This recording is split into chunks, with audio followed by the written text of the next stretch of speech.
우리 사람들에게는 저마다 고정관념이 있습니다. 고정관념. 이 고정관념은 사회로부터 학습된 다양한 경험이 뇌 속에 저장되면서 만들어지는데, 이렇게 형성된 이 고정관념은 여간해서 바뀌지 않습니다. 지극히 사소한 생각이라도 그것이 사람의 마음속에 한번 달라붙게 되면 그것이 그 사람의 신조나 철학이 되어서 그 고정관념에 따라서 그 사람이 생각하고 행동하고, 그 고정관념에 따라서 또 다른 사람을 비판하고 정죄합니다. 오늘 본문에도 그런 내용이 나오고 있는데, 예수님 당시 유대인들에게는 잘못된 고정관념들이 있었습니다. 그 중에 하나가 금식에 대한 것이었습니다. 성경에서의 금식은 국가적으로 위기를 맞게 되었거나, 또 민족적으로 회개가 필요할 때, 또 가족이나 친구가 병들었을 때, 극도의 슬픈 소식을 들었을 때, 또는 특별한 기도 응답이나 능력을 받고자 할 때, 성경에서는 사람들이 금식을 했습니다. 그런데 유대교 바리새인들은 이러한 금식 외에 일주일에 이틀씩 월요일과 목요일을 의무적으로 금식하는 날로 정해 놓았습니다. 금식하면서 기도하는 그 자체는 신앙적으로 무척이나 유익하고 좋은 일이죠. 하지만 문제는 바리새인들은 그 금식을 다른 사람들한테 자신의 종교적 열심을 자랑하는 데 사용했다는 것이고, 또 다른 사람이 자기들처럼 그날에 금식을 하지 않으면 그 사람을 비판하고 정죄했다는 것입니다. 이것이 문제였어요. 이런 사회적 배경 속에서, 이런 고정관념 속에서 유대인들이 어느 날 가만 보니까 그날이 월요일인지 목요일인지 알 수는 없지만, 예수님과 예수님의 제자들이 금식을 하지 않고 식사를 하는 것이었습니다. 그래서 예수님께 이렇게 말합니다. 지금 세리 요한의 제자들도 금식을 하고 바리새인들도 다 금식을 하는데 어째서 당신의 제자들은 금식하지 않는 겁니까? 이에 예수님께서 세 가지 비유를 들어서 그들의 잘못된 고정관념을 고쳐주십니다. 첫째는 혼인집 신랑의 비유입니다. 오늘의 우리와는 다르게 성경시대 이스라엘에서는 결혼식을 밤에 했습니다. 밤에 했어요. 결혼식 날짜는 신랑이 몰라요. 신랑 아버지가 가라 그러면 그날 가는 거예요. 예수님이 나도 모른다 했을 때 그 말씀이 다 그런 배경이 있는 거예요. 결혼식 날짜는 아버지가 정해요. 근데 아버지가 가라고 해서 이제 신랑이 가는데, 이 결혼식 시간이 또 따로 정해져 있는 게 아니에요. 한국에서는 신부 측에서 날짜 잡고 시간 다 잡잖아요. 그런데 성경에서는 그러지 않아요. 시간이 따로 정해져 있는 것이 아니라 신랑이 오면 그때 결혼식이 시작되는 거예요. 그때까지는 신부 측에서는 이제 등과 기름 만반의 준비를 하고 신랑이 오기만을 기다리죠. 그런데 때로는 신랑이 더디 오니까 잠시 잠이 들기도 합니다. 그러다가 저 멀리 밖에서 보라 신랑이로다 이런 큰 외침소리가 들리면 사람들이 일제히 등불을 들고 뛰어나가서 신랑이 오는 것을 기뻐하고 또 환영을 했습니다. 이제 그때로부터 드디어 혼인 예식이 시작됐는데, 이 혼인 예식은 며칠 동안 즐거운 축제로 계속해서 이어집니다. 한 시간만 하는 게 아니고 며칠간 계속 혼인 예식을 해요. 축제가 이어집니다. 그래서 여러분, 만약에 어떤 사람이 이 혼인 예식에 초대를 받아서 갔는데, 그 혼인 예식에 가가지고 신랑을 보고 신부를 보고 기뻐하고 즐거워하는 것이 아니라 거기 가가지고 막 엉엉 소리를 지르면서 슬피 울거나, 또는 신랑한테 가가지고 신랑이 멱살을 붙잡고 막 시비를 걸고 싸우려 한다면 그건 분명 제정신이 아닐 것입니다. 그죠? 사람은 울 때가 있고 웃을 때가 있어요. 그죠? 초상집에 가면 울어야죠. 근데 초상집에 가가지고 뭐 웃고 그러면 그 이상한 거잖아요. 혼인집에 가서는 기뻐하고 즐거워해야죠. 혼인집 손님은 기다리던 신랑이 왔으니까 모든 사람들과 함께 웃고 기뻐하고 즐거워하면서 막 축복을 해줘야 됩니다. 그런데 오늘 본문 예수님의 말씀을 하면 예수님은 지금 혼인집 신랑으로 이 땅에 오셨다는 겁니다. 우리가 구약을 보면 구약의 선지자들과 믿음의 선진들은 하나님의 아들 메시아가 이 땅에 오시기를 그토록 기다리고 기다렸습니다. 오직 메시아만이, 오직 하나님의 아들 메시아만이 우리 인류를 죄와 사망에서 건져내서 영원한 생명을 주실 수 있기 때문에 구약의 성도들은 혼인집 신랑을 사람들이 기다린 것처럼 예수님이 오시기를, 메시아가 오기를 학수부대하며 기다렸습니다. 드디어 때가 차고 그래서 기다리던 예수님이 이 땅에 오셨어요. 그렇다면 사람들은 당연히 예수님을 기뻐하고 즐거워해야 되죠. 물론 신랑을 빼앗기는 날, 곧 예수님께서 십자가를 지기 위해서 잡혀 돌아가시는 날이 되면 그때는 당연히 슬퍼하고 애통해야 합니다. 하지만 그건 그때고 지금은 당연히 예수 그리스도와 함께함을 인해서 기뻐하고 즐거워해야 합니다. 이것이 여러분 기독교에서 말하는 기쁨의 신화예요. 기독교는 맨날 울고 막 그런 게 아니에요. 기독교는 기쁨의 종교예요. 하나님 안에서 얼마나 기쁜지 이루 말할 수가 없어요.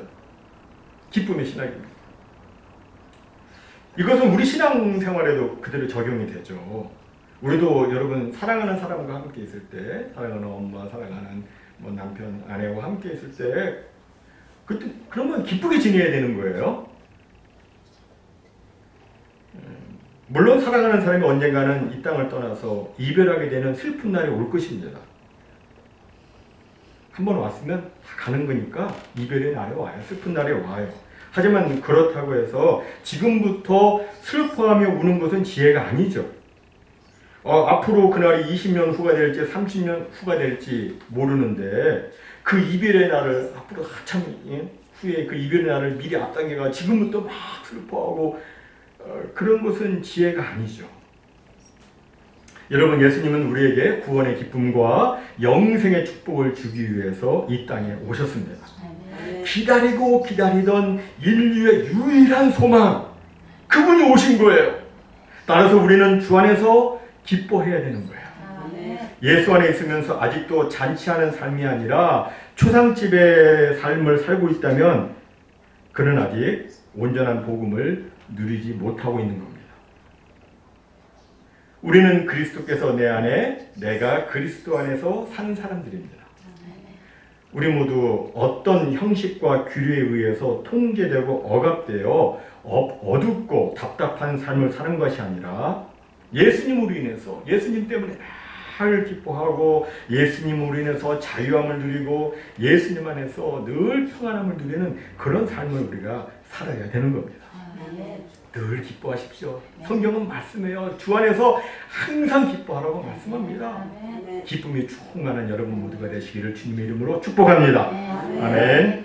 다음 두 번째로 예수님의 비유는 생배 조각 비유입니다. 생배 조각 비유. 지금은 거의 그런 사람이 없지만 예전에는 옷이 낡으면 옷을 기어서 입었죠. 떨어지거나 헤어진 부분에다가 비슷한 색깔의 천을 대고 비슷한 색깔의 실로 막 기어서 입었습니다. 바늘로도 하고 또 미싱이 있는 분들은 요새는 뭐 미싱으로 막 누벼가지고 이렇게 기어서 입는데, 근데 이제 그 옷을 기어 입을 때 거기다가 어떤 천을 대느냐가 매우 중요합니다. 그런데 그 해진 데에다가 한 번도 빨지 않은 생배 조각을 대면 어떻게 될까요? 낭패죠. 여러분이 잘 아시는 대로 생배 조각은 물에 빨면 엄청나게 줄어듭니다. 거짓말 조금 더 붙여서 긴 생배 바지를 물에 빨고 나면 치부 바지가 되고요. 한 번 더 빠지면 반바지가 돼요. 엄청나게 줄어들어요. 그렇다면 한 번도 세탁한 적이 없는 생배 조각을 헌옷을 깃는 데다가 사용하면 어떻게 될까요? 물에 빨면 이게 엄청나게 막 수축이 되니까 이 수축된 생배 조각이 낡은 그 헌옷을 막 잡아당겨 가지고 결국 헌옷의 헤어짐이 더하게 됩니다. 그럼 여기서 말하는 생배 조각은 무엇이며 낡은 옷은 무엇을 말하는 것일까요? 여기서 생배 조각은 예수 그리스도의 복음을 의미하고 낡은 옷은 유대교의 낡은 종교적 전통과 규례를 의미합니다. 즉 예수 그리스도의 새로운 복음과 낡은 유대교 전통은 서로 혼합할 수가 없다는 거예요. 이 둘은 혼합될 수가 없어요. 과거의 잘못된 고정관념과 진리의 새로운 복음을 이 둘은 서로 용인될 수가 없습니다. 서로 용납할 수가 없어요. 우리가 아는 대로 복음은 예수님께서 이 땅에 오심으로 시작이 되었습니다. 이 복음 때문에 우리는 구약의 동물 제사 더 이상 이제 하지 않게 되었어요. 그죠? 그리고 바리새인들이 지켰던 그 구전 전통이라고 하는 미슈나에 기록된 그런 옛 규례들이나 그런 구전 전통을 우리는 더 이상 따르지 않아도 되게 되었습니다. 이젠 더 이상 낡은 형식 위주의 유대주의에다가 주님의 새로운 복음을 갖다 붙일 필요가 없게 된 겁니다. 잘못된 고정관념과 복음이 서로 용인될 수 없다는 것은 오늘날에도 그 예를 우리가 찾아볼 수 있습니다. 얼마 전 이제 한국교회 갱신협의회에 대해서 한국교회가 뭐 문제가 많다고 하니까 한국교회를 어떻게 하면 갱신할 수 있을까? 그래서 협의회를 만들었다 그러죠. 그래서 이제 조사를 했어요. 근데 어떤 조사였냐면 얼마나 사람들이 점을 보는가 그걸 조사를 했어요. 그래서 지난 5년 동안 전체 한국민 가운데에 조사를 해보니까 41%가 점을 보았다고 합니다. 한국민 전체 가운데 41%가. 근데 점을 보는 사람들의 가장 큰 관심사가 무엇이었냐면 무엇인 것 같아요? 뭐니 해도 재물에 관한 것이었다고 해요. 그리고 그 밖에 뭐 시험, 입시, 취업, 승진, 결혼, 질병 등등의 이유로 사람들이 점을 보았는데 누가 점을 보는가? 종교별로 살펴보니까 불교도 중에는 62%가 점을 보았고 그리고 천주교인 중에는 39%가 점을 보았다고 합니다. 그리고 기독교인 중에는 얼마나 될 것 같아요? 23%가 점을 보았다고 합니다. 23% 대략 기독교인 4명 가운데 1명이 점을 보았다는 것인데 뭐 얼마나 답답하면 점을 보았을까? 한편 불쌍하기도 하지만 그러나 이것은 기독교의 모습이 아닙니다. 여러분 기독교는 점이나 사주팔자, 관상 인정하지 않습니다. 보지 않습니다. 기독교와 무속종교, 기독교와 이방 종교는 서로 혼합될 수가 없습니다. 서로 혼합해서 믿으려고 하는 것은 생배 조각을 낡은 헌옷에 붙이는 것과 똑같습니다. 그것 안 되는 거예요. 여러분 우리는 복음 이 하나면 충분합니다. 사도 바울은 일찍이 내가 복음을 부끄러워하지 아니하노니 이 복음은 모든 믿는 자에게 구원을 주시는 하나님의 능력이 됨이니라 라고 말씀했습니다. 복음 말고 사람에게 구원을 가져다 주는 것은 이 세상 그 어디에도 없습니다.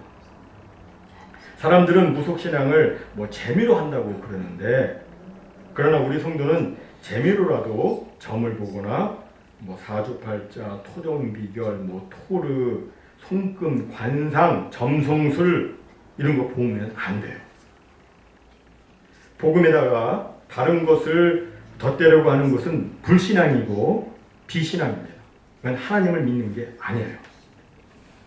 생배 조각과 헌옷은 서로 용인할 수가 없습니다. 다음 세 번째로 예수님께서는 새 포도주의 비유를 말씀하십니다. 새 포도주와 새 부대 비유를 말씀하십니다. 지금은 뭐 플라스틱 병이나 유리병에다가 이렇게 액체를 보관할 수 있는 다양한 용기가 있지만 성경시대 때에는 액체를 담아서 보관해두는 용기가 마땅치 않았습니다. 그래서 이제 양이나 염소를 잡아가지고 통째로 가죽을 벗긴 다음에 통째로 벗긴 다음에 그것을 이제 부대로 만들어서 사용을 했습니다. 이 가죽 부대는 몇 년 사용하면 자연히 낡게 됩니다. 그런데 이 낡은 부대에다가 새 포도즙을 넣으면 어떻게 됩니까? 그러면 이 포도즙이 발효하는 그 힘에 의해서 이 낡은 가죽 부대가 팽창해가지고 결국에는 터지게 됩니다. 그러면 가죽 부대도 상하게 되고 새 포도주도 쏟아져서 못 쓰게 됩니다. 그래서 새 포도주를 낡은 가죽 부대에 넣는 사람이 없습니다. 그럼 여러분 이것은 무엇을 의미하는 말씀입니까? 이 말씀은 예수님의 복음을 낡은 유대교 형식에 담을 수 없다는 것입니다. 생명력이 충만한 예수님의 복음을 낡고 생명력이 없는 그 바리새인들의 전통과 규례에다가 담으면 새 포도주인 복음마저 쏟아져서 손상을 입게 됩니다. 새 포도주는 어디에다가? 새 부대에다가 담아야 합니다. 그렇다면 여러분, 이 새 포도주를 담는 새 부대는 무엇입니까? 새 부대는 과연 무엇을 의미하는 것일까요? 그것은 바로 성결하고 거룩한 새로운 마음입니다. 이 세상에 그 어느 누구도 마음의 성결함 없이는 하나님의 뜻과 약속을 이룰 수가 없습니다. 아무리 새 포도주, 그러니까 주의 복음과 성령의 은혜로 말미암는 새로운 삶이 귀하고 좋아도 그것을 담는 나의 마음이 변하지 않으면 그 은혜의 삶의 풍성함을 경험할 수가 없는 거예요. 그래서 사도 바울은 로마서 12장 2절에서 이렇게 말했습니다. 너희는 이 세대를 본받지 말고 오직 마음을 새롭게 함으로 변화를 받아 하나님의 선하시고 기뻐하시고 온전하신 뜻이 무엇인지 분별하도록 하라. 여기서 사도 바울은 오직 마음을 새롭게 하라고 말씀해요. 그리고 변화를 받으라고 말씀합니다. 그리고 에베소서 4장 22절과 24절에서 사도 바울은 또 이렇게 말합니다. 너희는 유혹의 욕심을 따라 썩어져가는 구속을 따르는 그 옛사람을 벗어버리고 오직 너희의 심령이 새롭게 되어서 하나님을 따라 의와 진리의 거룩함으로 지으심을 받은 새 사람을 입으라. 새 사람을 입으라고 말씀합니다. 심령이 새롭게 되어서 옛것은 다 버리고 옛사람 그 모습은 다 버리고 새롭게 되어서 이제 새 사람을 입으라 말씀합니다. 그렇습니다. 마음을 새롭게 함으로 변화를 받는 것, 곧 옛사람을 벗어버리고 심령이 새롭게 되어서 하나님을 따라 의와 진리의 거룩함으로 지으심을 받은 새 사람을 입는 것, 이것이 바로 우리가 갖추어야 될 새 가죽부대인 것이고, 이것이 바로 잘못된 고정관념을 바꾸는 키워드인 것입니다. 잘못된 고정관념은 새롭게 되어야만 바뀔 수가 있습니다. 여러분, 우리가 주의 복음의 능력과 그 놀라운 축복을 우리가 받아들이려고 하면 옛사람, 옛 가죽 부대는 버려야 합니다. 우리가 사도행전 7장 마지막 부분과 이제 8장에 보면 여러분에게 매일같이 요새 사도행전 그 부분을 아침마다 보내드리는데 거기 보면 이제 사울이라는 청년이 나오고 있지 않습니까? 근데 그 사울이라고 하는 청년은 정통 바리새인이었습니다. 그는 정통 바리새인으로서 유대인의 구전 전통을 철저히 지켰습니다. 그리고 그 규례를 얼마나 지키고 수호하려고 했는지 그는 스데반이 죽는 것도 당연하게 여겼습니다. 죽어도 싸다. 당연하게 여겼어요. 그리고 많은 예수 믿는 사람들을 잡아다가 감옥에 가두고 핍박하는 것을 아주 당연하게 그렇게 여겼습니다. 그러던 그가 이제 추노처럼 말이죠. 예수 믿는 사람을 끝까지 추적해서 잡기 위해서 다메섹으로 가다가 부활하신 예수 그리스도를 만나게 됩니다. 예수 그리스도의 그 영광의 모습을 그가 보고 이로 인해서 새 포도주가 그에게 가득 채워지게 됩니다. 그래서 이게 그 바리새인이라고 하는 낡은 가죽 부대가 터져버리고 이제는 생명을 걸고 이방인들에게 복음을 전하는 사도 바울이라는 새로운 가죽 부대가 되었습니다. 또 갈릴리 어부 베드로도 그의 낡은 가죽 부대에 새 포도주인 성령이 충만하게 임하게 되자 십자가에 거꾸로 못 박혀 죽기까지 그는 복음을 위해서 충성하는 새로운 가죽 부대가 되었습니다. 마찬가지죠. 우리도 우리의 과거가 어찌 되었든 간에